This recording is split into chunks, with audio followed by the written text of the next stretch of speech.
Baik, sebelumnya Assalamualaikum warahmatullahi wabarakatuh.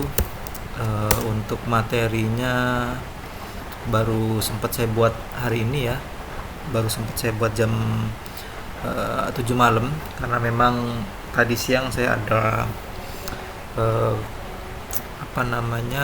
penyelesaian akreditasi yang dimana saya tidak bisa melakukan Zoom ya, Zoom. Jadi materinya saya buat malam ini.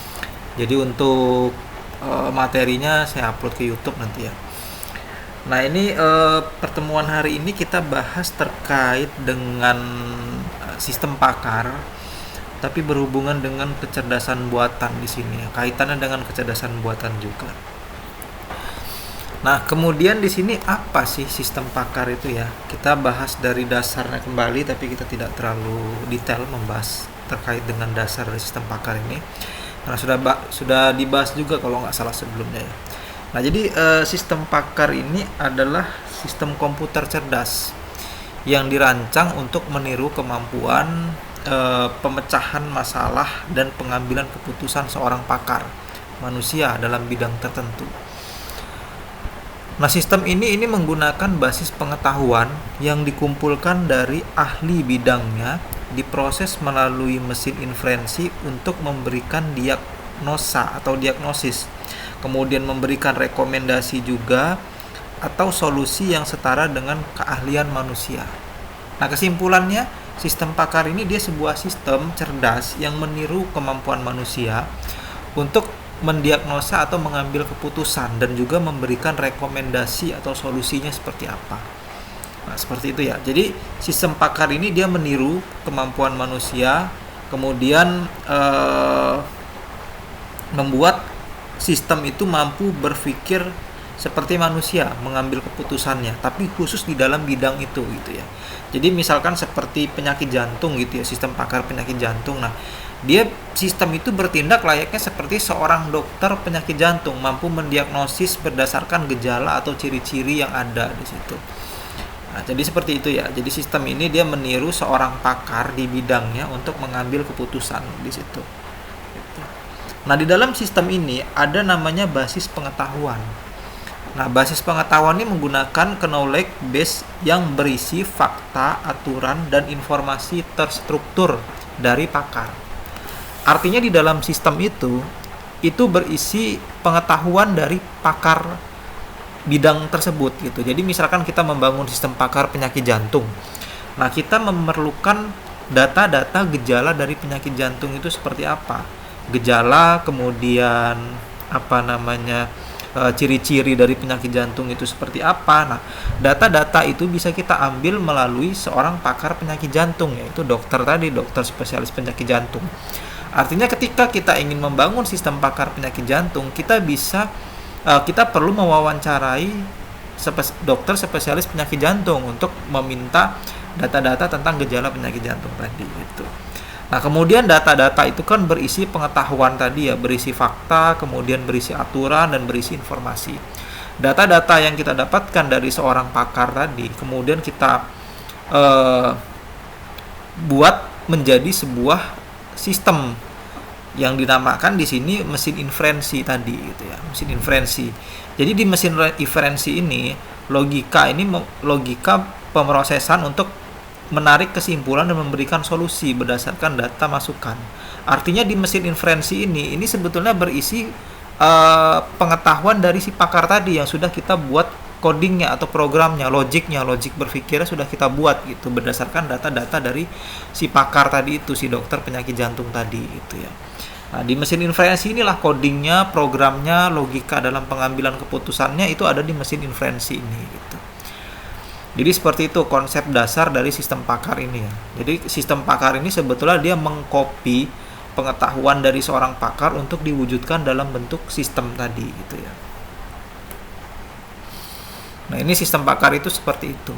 Nah, komponen-komponen utama di dalam sistem pakar ini, kalau kita lihat, sudah kita bahas sebelumnya, yaitu ada basis pengetahuan, yaitu dia menyimpan fakta, aturan, informasi yang dikumpulkan dari seorang pakar manusia. Ini pakarnya tergantung dari sistemnya ya. Jadi kalau kita membangun sistem penyakit sistem pakar untuk mendiagnosa penyakit paru-paru, ya tentu seorang dokter spesialis di bidang paru-paru gitu ya. Nah, itu jadi pengetahuan itu tergantung daripada sistem yang kita bangun di situ. Nah, ini mesin inferensi ini dia mengaplikasikan logika dan aturan untuk memproses informasi dan menarik kesimpulan. Jadi codingnya, programnya itu ada di mesin inferensi ini. Mesin inferensi ini adalah pengambil keputusannya. Jadi mesin inferensi ini bukan mesin fisik ya, bukan mesin motor dan sebagainya, bukan. Tapi mesin inferensi ini sebutan yang dimaksud adalah sebuah sistem gitu ya, codingnya, programnya gitu ya. Pengolahan logikanya, pengambilan keputusannya ada di mesin inferensi ini. Nah, untuk membuat pengambilan keputusan yang tepat kan tentu kita membutuhkan basis pengetahuan tadi gitu.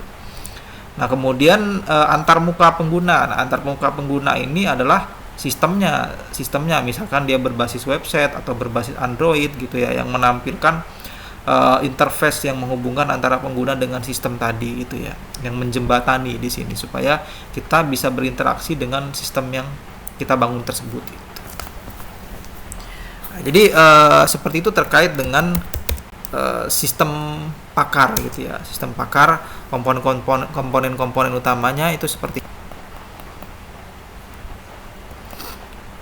Nah, jadi seperti itu ya. Kemudian yang selanjutnya di sini metode inferensi yang populer ya. Metode inferensi yang populer. Nah, di sini metode-metodenya ini ada forward chaining. Nah, seperti yang sudah saya jelaskan tadi, dalam membangun sebuah sistem pakar, kita nggak bisa asal-asalan, walaupun kita sudah ada basis pengetahuannya. Kita memerlukan metode. Metode ini yang menentukan pengambilan keputusan nanti akan akurat atau tidak di situ. Tentu didukung dengan data dari basis pengetahuan tadi ya di situ. Nah, di sini ada namanya metode forward chaining. Nah, metode forward chaining ini adalah metode inferensi yang dimulai dari data atau fakta yang diketahui, kemudian secara sistematis menerapkan aturan-aturan untuk mencapai kesimpulan atau solusi. Pendekatan ini sangat efektif ya untuk aplikasi di mana kita memiliki data masukan yang lengkap dan ingin menemukan hasil atau diagnosis yang sesuai. Nah, ini biasanya metode forward chaining ini biasanya dibuat untuk sistem pakar yang dimana ketika kita mengoperasikan sistem itu, kita diminta untuk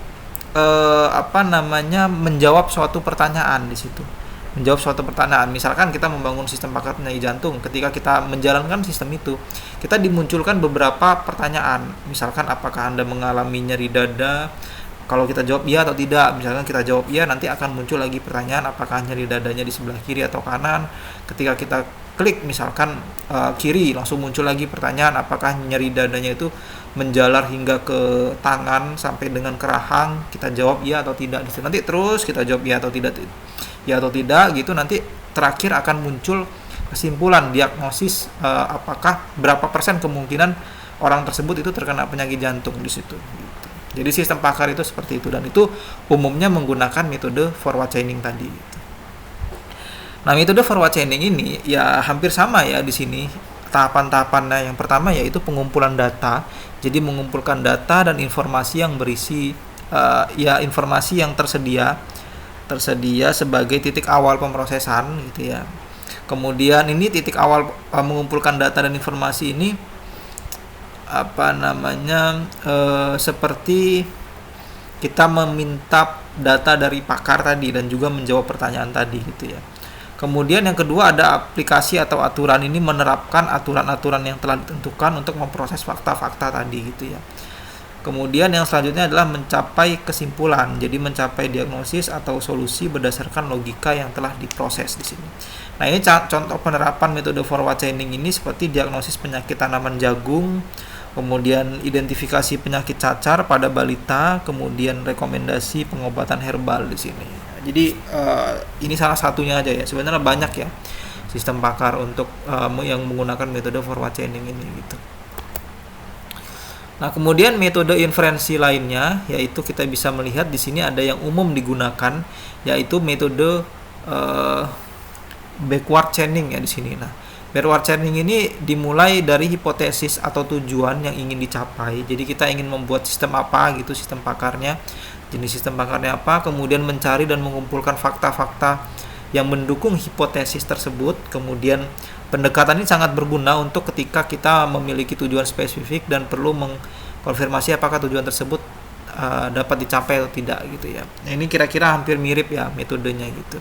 Kemudian ada naive Bayes, ini juga umum digunakan dalam metode sistem pakar, yaitu metode klasifikasi berbasis probabilitas. Jadi perbandingan di sini yang menghitung kemungkinan suatu kejadian berdasarkan fakta-fakta yang ada. Ini sering digunakan dalam diagnosis penyakit tanaman karena kemampuannya menangani ketidakpastian dengan baik di sini. Nah, kemudian yang selanjutnya sebenarnya ini nggak cuma ini ya, ada satu lagi metode fuzzy logic namanya. Metode fuzzy logic itu saya gunakan 2 kali dalam penelitian saya. Yang pertama dalam penelitian ketika penyelesaian skripsi saya ya, S1 di situ itu saya menggunakan metode fuzzy logic untuk sistem cerdas untuk mengontrol AC menggunakan sensor PIR. Nanti kita akan bahas terkait dengan penelitian saya tersebut gitu ya. Itu sekitar tahun 2020, kemudian tahun 2023 saya membuat penelitian juga sama di situ. Penelitian itu saya gunakan untuk lulus pasca sarjana di situ ya. Penelitiannya itu menggunakan metode fuzzy logic juga di situ, tapi lebih kepada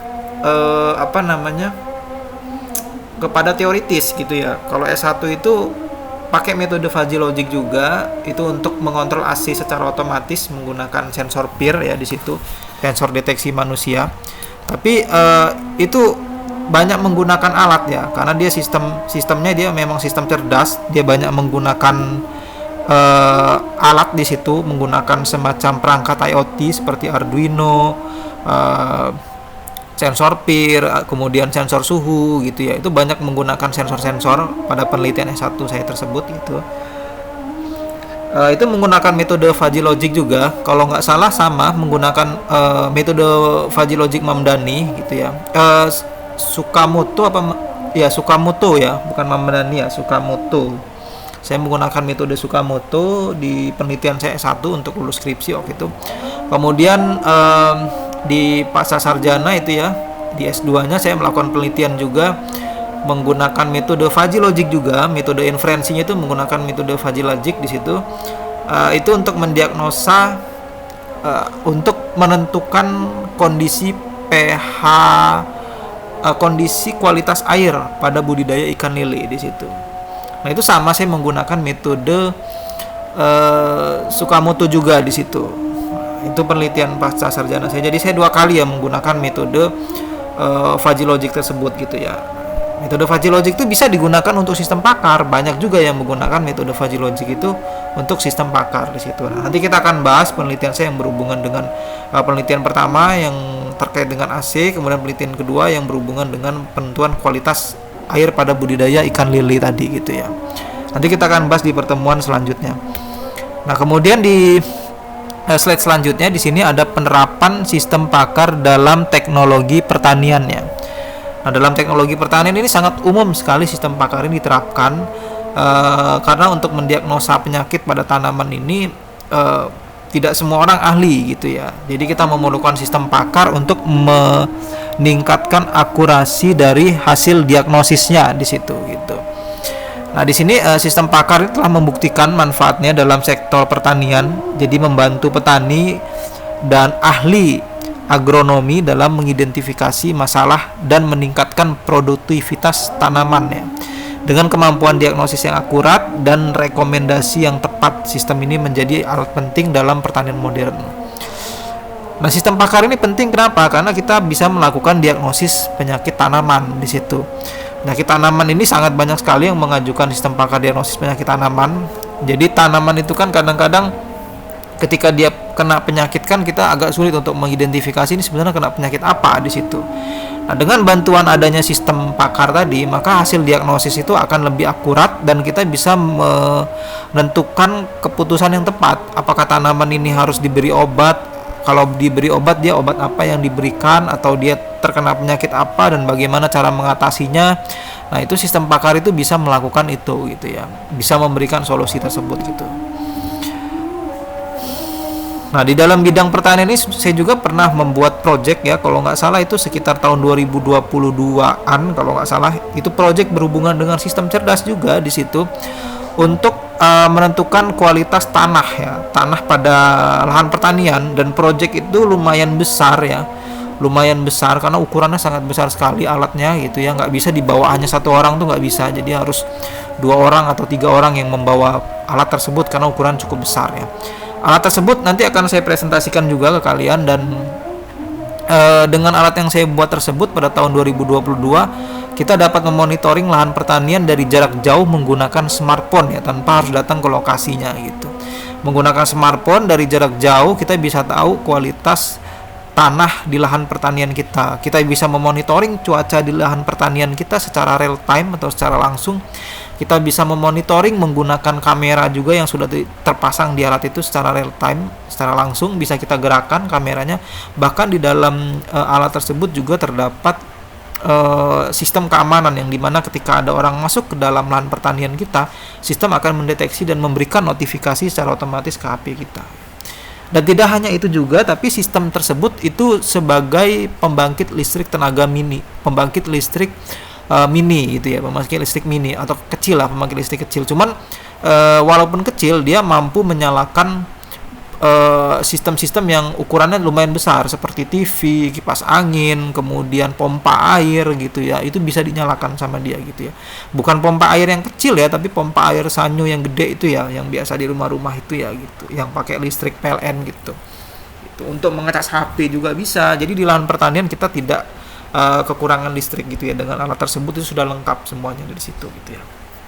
Nah, nanti saya akan coba presentasikan ke kalian untuk memotivasi kalian untuk gambaran sih, kalau misalkan ke depannya nanti ada lomba atau ada kalian ingin mengajukan skripsi, kalian bisa mengajukan project-project yang kira-kira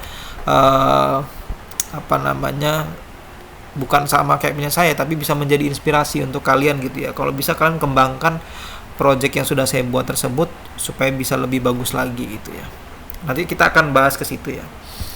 Nah, kemudian di sini penerapan sistem pakar dalam bidang teknologi komputer dan kesehatan di sini. Ini sistem pakar nih banyak ya modelnya. Jadi nggak hanya satu ya. Jadi bisa di bidang kesehatan, bisa di bidang otomotif, bisa di bidang pertanian dan sebagainya, banyak ya di situ. Nah, di sini untuk mendiagnosis masalah pada perangkat komputer. Nah, ini bisa ya. Jadi misalkan ini membantu pegawai IT dalam menemukan solusi cepat kendala teknis pada perangkat komputer. Jadi meningkatkan efisiensi pemeliharaan sistem ya. Jadi komputer ini kadang kalau terjadi kerusakan kan nggak semuanya orang paham ya. Kadang-kadang bahkan seorang bidang IT yang memang dia mengambil jurusan IT belum tentu ketika terjadi kerusakan pada komputernya dia paham gitu. Misalkan komputernya kok sering restart sendiri gitu. Saya sering menemukan ya orang yang memang dia ngambil jurusan IT tapi ketika terjadi kerusakan pada komputernya dia nggak tahu masalahnya di mana di situ. Khususnya ketika sudah masuk ke bidang hardware. Kalau bidang software mungkin mereka bisa mengatasi gitu ya. Tapi kalau sudah masuk ke dalam hardware mereka kurang paham di bidang itu.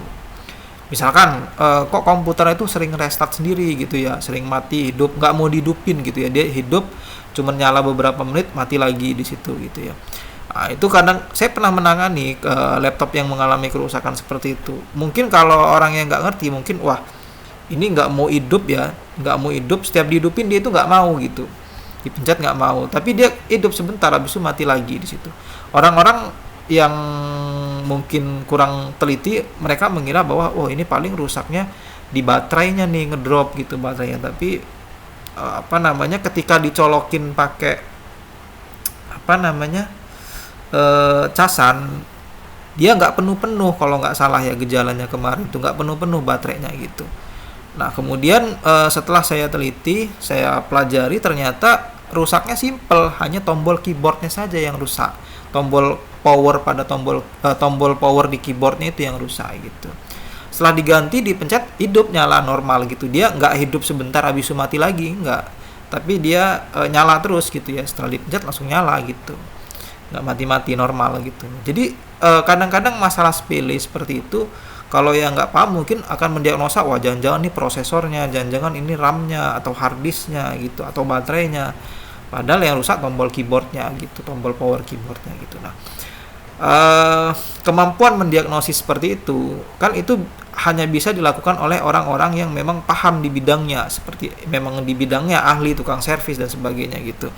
Nah, kalau orang awam mungkin susah untuk mendiagnosis, makanya sistem pakar itu diciptakan untuk orang awam tadi yang memang dia nggak paham di bidang itu, dia bisa menggunakan, tapi akhirnya dia bisa tahu oh penyebab kerusakannya ternyata di bidang ini gitu. Jadi kita bisa membangun sistem pakar untuk mendiagnosa kerusakan pada komputer tadi gitu ya. Nah, kemudian diagnosis penyakit pada manusia. Kalau diagnosis penyakit pada manusia ini saya kira sudah sangat umum ya, sangat banyak sekali yang mengajukan sistem pakar yang berhubungan dengan penyakit manusia ini. Ini seperti penyakit cacar pada balita, penyakit darah serta yang lainnya ya, banyak di sini intinya ya. Kalau udah penyakit diagnosa penyakit pada manusia ini sistem pakar sudah banyak sekali yang mengajukan gitu ya. Project skripsi sudah banyak sekali gitu ya. Kalau bisa kan mengajukan yang beda gitu dari yang lain gitu. Manfaat sistem pakar ya di sini, ini kalau kita bisa lihat tentu manfaatnya cukup banyak sekali. Yang pertama ada meningkatkan efisiensi, mengurangi resiko kesalahan, kemudian aksesibilitas pengetahuan, kemudian mendukung keberlanjutan. Jadi meningkatkan efisiensi ini maksudnya lebih cepat gitu. Bandingkan ketika kita ya, misalkan kita ingin konsultasi gitu ya penyakit gitu ya, penyakit misalkan konsultasi penyakit jantung gitu ya. Nah, konsultasi penyakit jantung itu kita harus kita harus ke dokter gitu ya. Kita harus janjian dengan dokternya. Habis itu kita harus mengambil tiket mungkin, atau kita perlu janjian gitu ya di situ. Dan itu membutuhkan waktu yang lama ya, membutuhkan waktu dan tentunya biaya pastinya ya. Ketika kita konsultasi dengan seorang dokter, tentu kita membutuhkan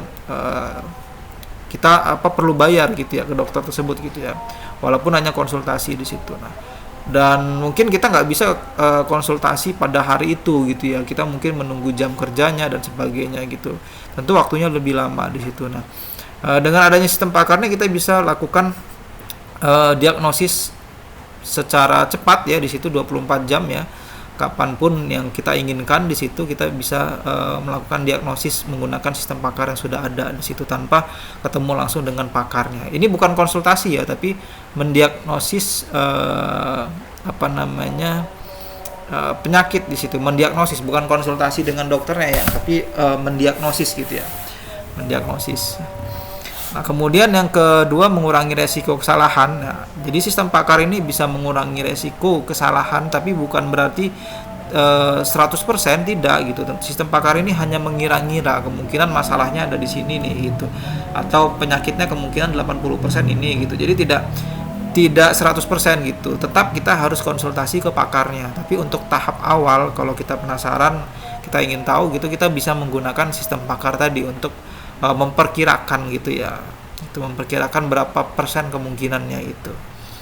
Kemudian ada aksesibilitas pengetahuan, jadi memungkinkan akses ke keahlian pakar kapan saja dan di mana saja tanpa terbatas ya oleh lokasi geografis atau ketersediaan pakar di situ.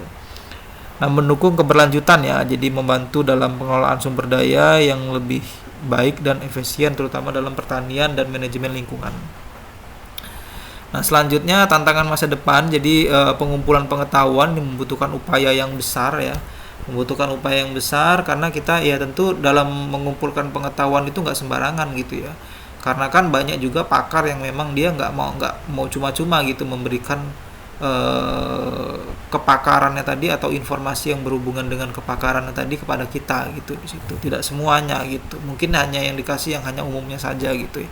Sehingga ini menjadi tantangan ke depan ketika kita ingin membangun sistem pakar yang akurat. Tentu data yang kita kumpulkan dari seorang pakar tadi itu harus akurat juga di situ, supaya hasil dari keputusan dari sistem tersebut itu menjadi lebih tinggi tingkat akurasinya gitu.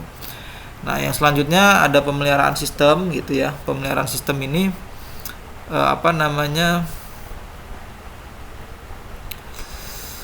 berhubungan dengan update daripada